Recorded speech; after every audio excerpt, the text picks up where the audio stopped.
அதுக்காக நான் என்ன வேண்டாம் செய்வேன், புரியுதா?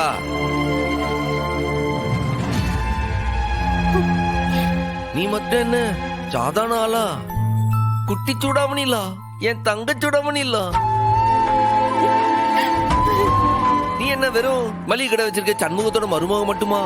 முன்னாள் பிரசிடென்ட் சவுந்தரபாண்டியுடைய பேத்தி, முன்னாள் கோயில் தர்மகர்த்தா சவுந்தரபாண்டியுடைய பேத்தி, ஊர் பெரிய மனுஷரு, ஊர்லயே பெரிய பணக்காரரு, சவுந்தரபாண்டியுடைய மூத்த வாரிசுல நீ, இன்ஸ்பெக்டர் முத்துப்பாண்டியோட மகள்ல நீ, எசங்கியுடைய மவள்ல நீ. நீ மட்டும் அப்படியே சாதாரணமா அந்த வீட்டுக்கு போயிடணுமா? உன்னைய வந்து அழைச்சாதானே நீ போனோம், அதான உனக்கும் கௌரவம். இதுவே ஒரு பேரம் பிறந்து இருந்தா அவங்க அப்பா அப்படியே சும்மா விட்டுருப்பாரா? நேரம் தங்க தட்டுல தலையில வச்சு கொண்டாடி இருக்க மாட்டாரா? அது என்ன பேத்தினா மட்டும் கசக்கா வரமாட்டாரா அவரு? பாரு என் தங்கமே, ஆம்பளைக்கும் பொம்பளைக்கும் சமமா மரியாதை கொடுக்கன.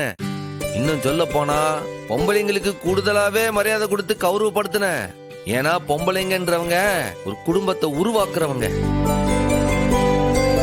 இந்த குடும்பத்தை உருவாக்கி குழந்தை பெத்து அதை ஆளாக்கி குடும்பத்தை பெருக்கிறவங்கல்ல அவங்க.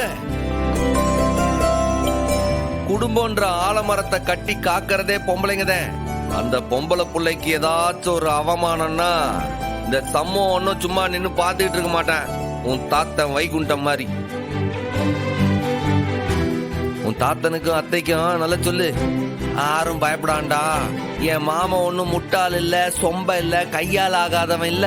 அந்த முட்டாளுகளே பிளான போட்டா அந்த பிளான் எல்லாம் உடைக்கிற அளவுக்கு இவனுக்கும் பிளான் போட தெரியும். அத அவன் பாத்துக்கிடுவான்.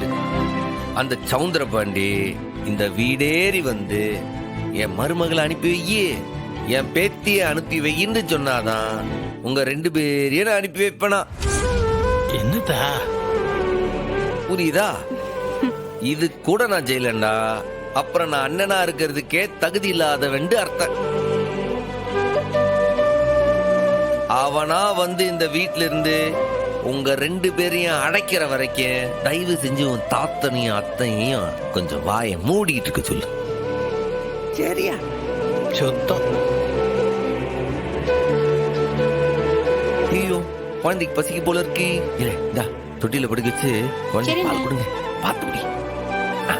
வா வா வா வா, தொட்டில போடு.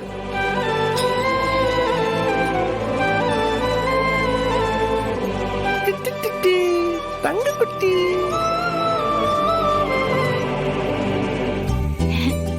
பாப்பா, எங்க அண்ணன் என்ன மட்டும் இல்ல உன்னையும் என்னைக்கும் விட்டு கொடுக்காது. ஒன்னும் கவலைப்படாத. பெரிய மனுஷி சொல்லிட்டா.